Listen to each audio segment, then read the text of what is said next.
আসসালামু আলাইকুম ভাই। ওয়ালাইকুম সালাম। কেমন ভাই আছেন ভাই? জি আলহামদুলিল্লাহ ভালো। আপনি ভালো আছেন? জি ভাই আছি। ভাই একটা জিনিস জানতে চাইছিলাম। আমি তো একটা সমস্যা ফেস করতেছি। বলেন কি সমস্যা? ভাই আমি পুকুরে রেনু দিছি প্রায় 15 দিন হয়েছে। এখন মাছগুলো দেখতেছি যে বাড়তেছে না। কি আবার মাছের রেনু? এই কার্প মাছের রেনু। এখন মাছগুলো বাড়তেছে না, আবার দেখা গেছে দুই একটা মারাও যাইতেছে। এখন ভাই আমি কি করতে পারি? পানির পিএইচ কি ঠিক আছে?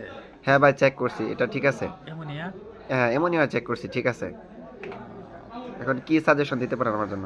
তাহলে আপনি দিতে পারেন। খাবারের সাথে এই একটা ওষুধ আছে সান বাংলা ও, এগ্রোফার্মের সানবিটিকো হ্যাঁ মাল্টিভিটামিন। দেখতে পাচ্ছি এটা সানবিট একোয়া। সানবিটিকো।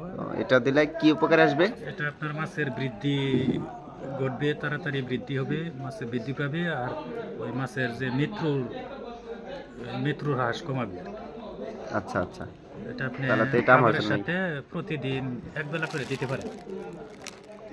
খাবারের সাথে প্রতিদিন এক বেলা করে 7 দিন খাওয়াবেন। ব্যবহার বিধিটা? ব্যবহার বিধি আপনার খাবারের সাথে ওই জমি কত শতাংশ? জমি 20%। 20%। প্রতিদিন আপনি 100 মিলি করে দিবেন খাবারের সাথে। 100 মিলি এটা খাবারের টোটাল? সাথে এটা মিশাইয়া তো মনে হয় যে টোটাল 100 মিলি আছে। হ্যাঁ 100 এটা মিলি আছে। প্রতিদিন তাহলে একবারে এক এক বোতল বেলা দেওয়া 100 মিলি দিবেন। দেওয়া লাগতেছে? খাবারের সাথে মিশিয়ে দিবেন। আচ্ছা, তো এটা ভাই দাম কেমন পড়বে? দাম হচ্ছে 140 টাকা। আচ্ছা, থ্যাংক ইউ ভাই, ভালো ঠিক থাকেন। আছে ভাই।